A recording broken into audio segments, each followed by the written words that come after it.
Welcome to Grad-post. I'm your host, Brian S. Mitchell, and we're here to talk about life before, during, and after graduate school and whether an advanced degree is right for you.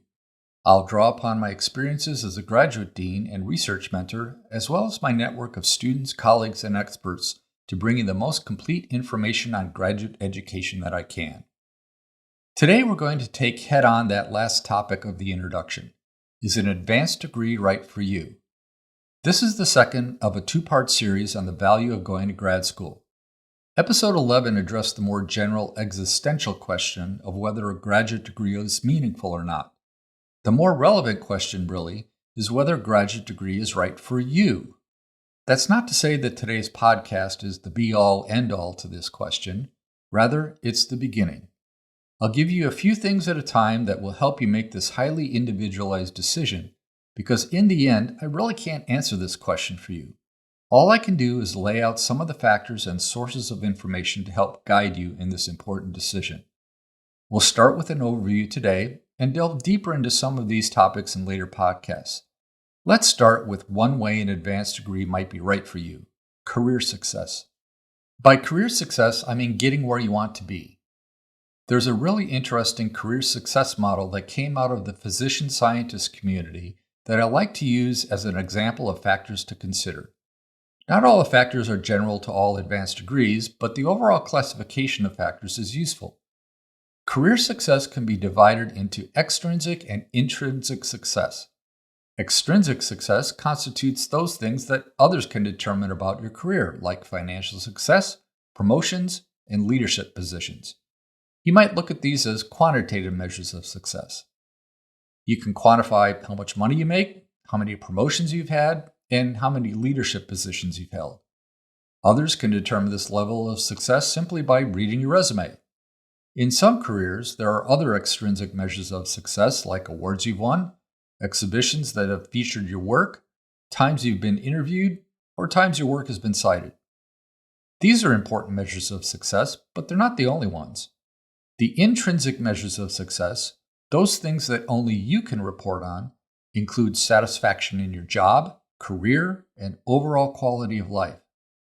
These might be viewed as more qualitative or semi-quantitative measures of success, but that doesn't make them any less important.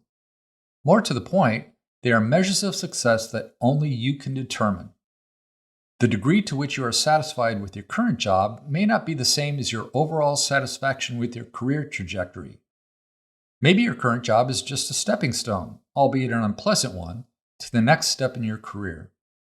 And life satisfaction is certainly more all-encompassing than satisfaction with your job. We often try to separate our personal and professional lives, assuming that one should not impact the other. We all know, though, that they are intimately intertwined. If we're not happy in our professional lives, that can definitely spill over into our personal lives, and vice versa. We won't try to put numbers to all of these measures of career success today or calculate some overall score. It's sufficient to simply identify what things we should be looking at when we make career decisions, like getting an advanced degree. Yes, an advanced degree can bring us more money, but as I mentioned in episode 11, an advanced degree alone won't make you rich. I refer you to episode 4 on some of the financial pros and cons, specifically of obtaining the PhD, for example. As I mentioned in episode 11, the Center for Educational Workforce at Georgetown University issued a recent report called Learning and Earning by Degrees, in which it found the median cost-adjusted lifetime earnings for those with doctoral degrees are $4 million, master's degrees $3.2 million, bachelor's degrees $2.8 million, and high school $1.6 million. More on personal profit in a moment, but for now it's important to recognize that an advanced degree can improve your career trajectory or improve some aspect of your personal satisfaction. So let's focus on some of those intrinsic factors that motivate us to pursue an advanced degree that will positively impact our career success. Let's keep it simple and use the rule of threes to focus on 3 aspects of intrinsic benefits of advanced degrees that I think are mostly universal regardless of disciplinary area, level of degree, or type of degree. Don't know what I mean by type of degree? Check out episode 7 on how to bake the perfect advanced degree, in which I divide advanced degrees into either research-based degrees like the Master of Arts in Creative Writing or practice-based degrees like the MD. You might think that the reasons for getting an MD are fundamentally different than for getting the MA in Creative Writing, but there are definitely similarities. Both career paths are the result of 3 intrinsic factors to success: professional development, personal profit, and passion. Yep, depending on how you want to count them, that's either 3 or 4 Ps. Okay, sort of just made that up, but no, I'm not hawking a self-improvement seminar coming to a city near you. It's just an easy device to help you remember. The first P, professional development, is an umbrella term for all those things you can do to develop skills and advance your career that aren't directly related to your disciplinary canon. There are a lot of skills that fall into this category, including communication skills, networking skills, and intercultural competence. But I want to focus on the professional development outcomes of an advanced degree rather than a learned skill.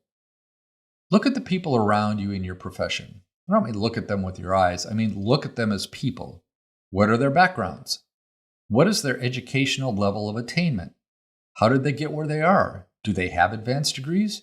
If so, in what fields and to what level? Did they obtain their positions through degrees and certifications or through on-the-job training and in-house seminars? You may not know any of this, so ask questions. People like to talk about themselves, particularly when it comes to their professional careers and how they got where they are.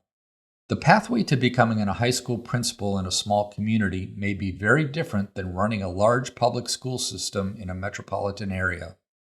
Talk to those people who got an advanced degree. Talk to people who thought about it but didn't. Talk to people who never even considered it. What do they do?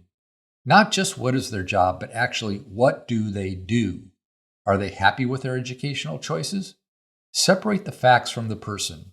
You don't have to like them or even respect them as a person. Maybe this person is a supervisor, but maybe it's a colleague who has the same job title but has more responsibilities or professional freedom. There are lots of ways people get into their professional positions, not all of them good. What I'm driving at, though, is the commonalities that leaders in your profession all have. Is a certain degree level necessary to get where they are? It's easy to dismiss this. It may never be stated as a specific requirement, although there are many jobs that state master's degree or higher preferred. Preferred may sound different than required, but is it? It may not be fair, but I'm not making it up either. If you need a PhD or an EDD to apply for these types of positions your superiors hold, then you'd better think seriously about getting one. Same thing goes for master's level degrees. An MBA may not be the soundest thing financially if you read today's blogs, but if you need to punch that ticket to move up or out in your career, then you'd better think seriously about whether the benefits outweigh the costs. And this doesn't just apply to those of you who are working and thinking about going back for a degree. If you're an undergraduate student thinking about a specific type of job when you get out, you might want to find out what some of those people did to get that job. These are the intangible elements of professional development beyond skill building that you should research first when considering an advanced degree.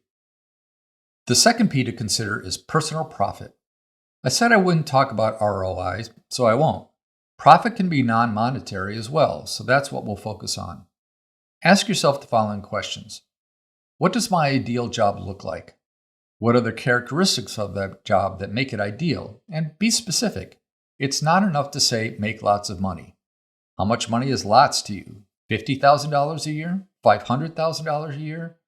Are these income levels realistic for your intended career? Financing your advanced education is a consideration too, but we'll get into that issue more deeply in a separate podcast. What we're talking about today are some of those non-monetary benefits that might fall into the category of personal profit, like flexibility of time, an ability to work on projects of your choosing, a work environment that's safe and healthy, and surrounding yourself with colleagues whose principles and beliefs both align with and challenge your own. If you want independence and a high level of responsibility, but are less concerned about income, that puts you on a different career path than if you're perfectly comfortable in a routinized job with high predictability, low levels of responsibility, but that pay well. Finally, an advanced degree can allow you to pursue your passion. Don't you just hate it when people say, I love my job, I do it for free? But don't you also wish you were they? Not the doing it for free part, but the fact that they actually love what they do professionally? Would that we could all enjoy our jobs. It's a luxury that few of us enjoy, but it's also not impossible to achieve. Ask yourself this before you go to grad school. Is this my passion? Yes or no isn't the definitive answer, but it's part. I was fortunate to give talks on science to school children in Louisiana throughout my career. I gave over 30 such presentations to collectively hundreds of kids. It wasn't always part of a career day, but there was inevitably some adorable elementary school kid who would ask the question about salary. I never gave a specific number, not because I didn't want them to know, but because it would have been an embarrassment to their teachers. Don't get me wrong, I wasn't paid huge sums of money as an educator either, but K through 12 teachers in my state are sinfully underpaid, probably in your state too. I didn't want the teachers feeling undervalued. What I focused on instead was doing what I was passionate about, regardless of financial compensation. That was always my takeaway message to these kids. Do what makes you happy and benefit to society. If that's a dancer, be the best dancer you can be. If that's a farmer, lawyer, or auto mechanic, pursue it with a passion and you'll be successful. But as those kids got older and I had the same conversations with undergraduate students, I made sure they were aware of the prerequisites they would need for their favorite job. I met many in undergrad at career fairs who said they wanted to be CEO of a tech firm, run their own business, or be president of a university the day after they graduated. It may have been their passion, but they hadn't thought about how to actually get there. Passion is the starting and ending point. The stuff in between is just hard work. These 3 P's of intrinsic factors impacting career success are all related. You psychology majors already know this. But what we're talking about is self-actualization theory, the realization of one's full potential. It's one of the highest on Maslow's hierarchy of needs pyramid, but applies most to the decision of whether to pursue an advanced degree or not. Whether it's professional development, personal profit, or pursuing your passion, these non-financial aspects of your career can ultimately determine whether or not you're really happy with what you're doing with the majority of your adult life. Isn't that worth giving it some careful consideration?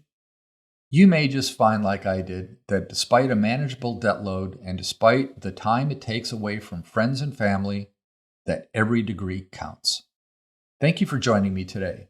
All of the links referred to in this podcast are available on my website at grad-post.com. That's grad-post. There you'll find additional podcasts and resources to help you plan your adventure for an advanced degree.